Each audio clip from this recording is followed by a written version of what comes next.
RRB, l'invité du matin. Bonjour Jean-François Bodin. Bonjour Nicolas. On poursuit nos rendez-vous de campagne ce matin. Votre invité se présente dans la seconde circonscription. Oui, c'est Emmanuel Millard, bonjour. Bonjour. Merci d'avoir accepté notre invitation. Vous êtes effectivement candidat aux législatives dans la deuxième circonscription. C'était déjà le cas il y a 5 ans, en 2017. Tout à fait. Vous avez déposé votre candidature officiellement ? C'est assez officiel, oui, mais bien sûr, c'était fait hier. Hein. Et vous avez un suppléant aussi pour vous accompagner dans cette aventure ? Alors mon suppléant, je suis obligé de mettre mes lunettes, s'appelle Takwa Fenua Palekwala. Voilà. C'est quelqu'un que je connais très très bien, hein, mais je ne l'ai jamais appelé comme ça. Hein. C'est juste pour ça que j'ai un petit peu de mal avec son nom. Vous êtes président d'une association qui s'appelle le Cœur de l'Humanité. Il fait partie de cette association aussi ? Tout à fait, oui. Alors, vous avez choisi de vous présenter dans la deuxième circonscription, comme il y a 5 ans d'ailleurs. Est-ce que c'est un choix stratégique ou est-ce que c'est un hasard ? C'est un choix stratégique parce que les énergies, je vais expliquer après, hein, les énergies, mais les énergies que je prétends démontrer sont les énergies du cœur de veau. Ce sont des énergies vivantes et intelligentes du cœur de veau. Alors on va effectivement... Donc il est logique que je sois dans la deuxième circonscription. On va revenir sur cette question des énergies qui est au cœur de votre programme. Avant cela, peut-être vos motivations, parce qu'on se souvient qu'il y a 5 ans, votre candidature avait recueilli 0,41% des suffrages, c'est-à-dire 155 voix.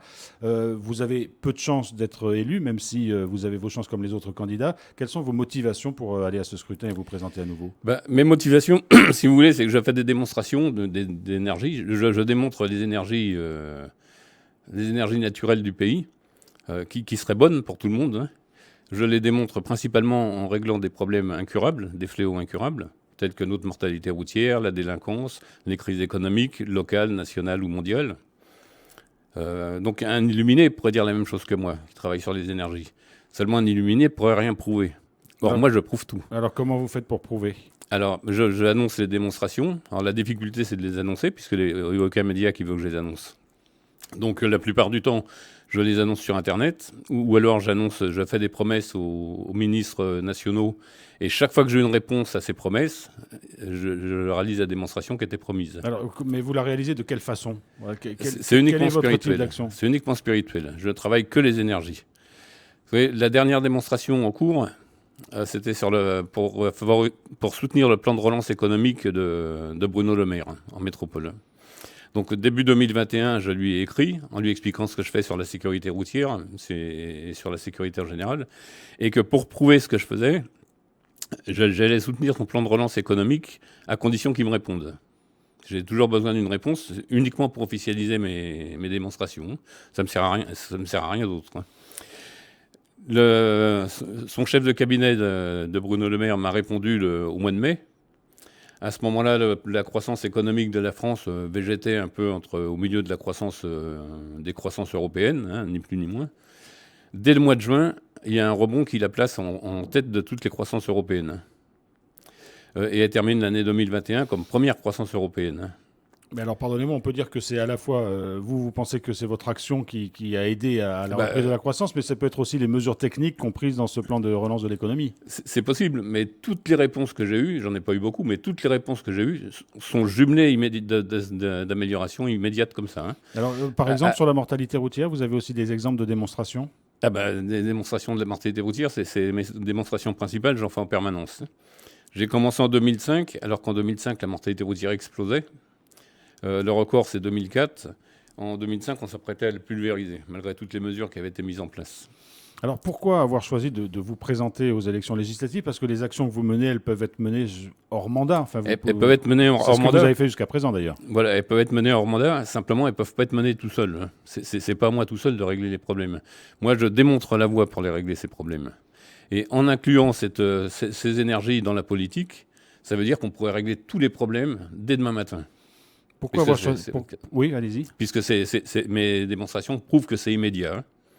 Que ce soit la mortalité routière, quand j'annonce une démonstration, au jour près, ça passe du pire au meilleur. L'économie, la croissance économique en métropole, c'était pareil.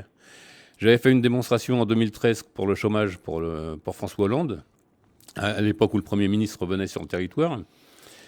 J'ai eu une réponse le 2 juillet. Juillet et août 2013, c'est la seule baisse réelle du chômage en métropole. Il n'y en a pas eu d'autres depuis. Il n'y en a pas eu d'autres avant, il n'y en a pas eu d'autres depuis. C'est-à-dire que cette période-là, c'est vraiment tous les indicateurs du chômage qui baissent. Et pas seulement la catégorie A qui est commentée. Toutes les catégories baissent. Et ces baisses proviennent d'une augmentation des embauches CDI.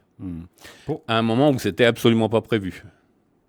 Pour mobiliser ces énergies, puisque c'est ça que vous tentez de faire, Tout à fait. pourquoi avez-vous besoin d'être élu? J'ai pas besoin d'être élu. J'ai besoin d'avoir la parole. Pourquoi ne pas mener vos actions en dehors de tout mandat? Mais je le fais en dehors du mandat. Mais tout seul, je peux juste faire des démonstrations.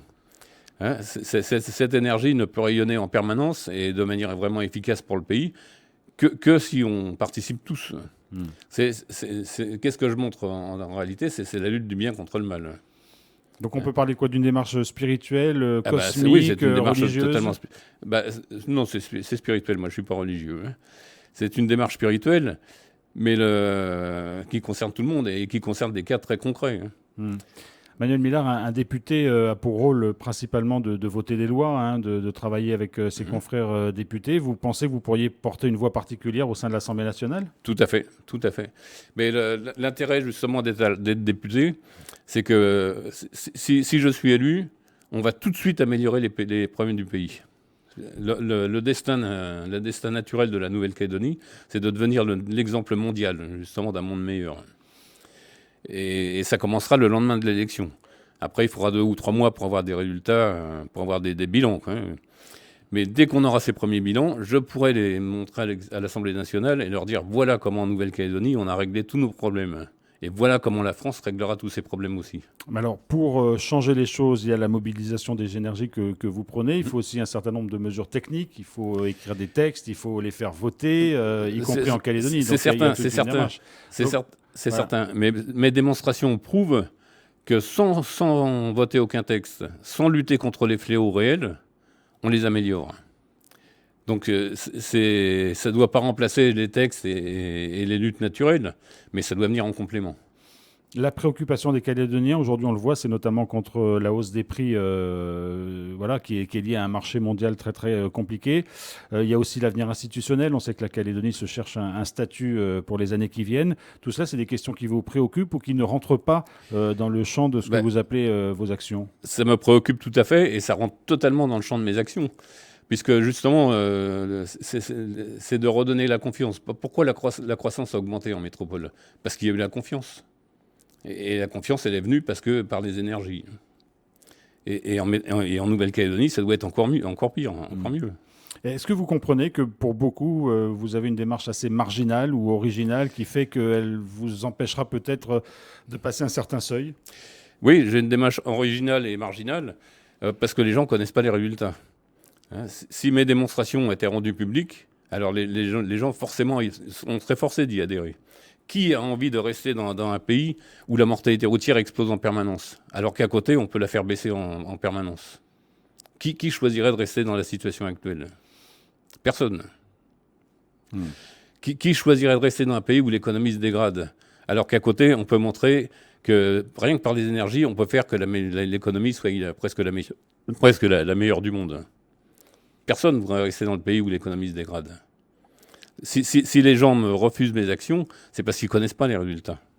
Et pourquoi avez-vous besoin d'une réponse de vos interlocuteurs pour faire vos démonstrations? Les démonstrations, je vous l'ai dit tout à l'heure, les réponses me servent uniquement à officialiser mes résultats. Hein, je prouve que je n'exploite pas une amélioration comme ça au hasard, mais que toutes les améliorations sont jumelées au courrier. À la réponse de mes interlocuteurs. C'est jumelé, et quand je dis jumelé, c'est au jour près. Hein. Alors on est à quasiment 3 semaines maintenant du scrutin. Comment vous allez faire campagne? Est-ce que vous allez organiser des réunions? Comment vous allez mobiliser je vais faire le maximum de réunions, des petites réunions, parce que j'ai peu de moyens. Hein. D'ailleurs, j'aurais voulu une remplaçante femme, hein, parce que une suppléante, oui. Pas spécialement pour respecter la parité, mais parce que moi je préfère travailler avec les femmes, hein, c'est comme ça. Bon. Et si j'ai pris un Wallisien, c'est parce que la dernière, en 2017, quand j'ai fait le tour de la Calédonie pour faire mes démonstrations, coller mes affiches et ainsi de suite, j'ai pas été bien reçu partout. Hein. Et donc, comme j'ai pas de staff avec moi, je préfère éviter d'exposer une femme lors de ces réunions. Est-ce que vous vous êtes fixé un objectif en termes de pourcentage? Est-ce que vous pensez aujourd'hui sur ce scrutin dépasser le score que vous aviez fait en 2017? Ben, je l'espère. Mais je vous répète, moi, je rêve pas d'une carrière politique. Je rêve simplement d'imposer ces énergies aux politiciens.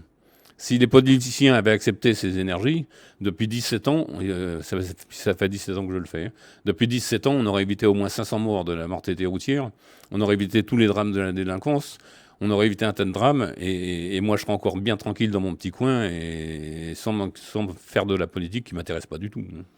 Manuel Millard, merci beaucoup d'avoir été avec nous. Donc, Merci on rappelle, candidat dans la 2e circonscription. Merci beaucoup. Merci.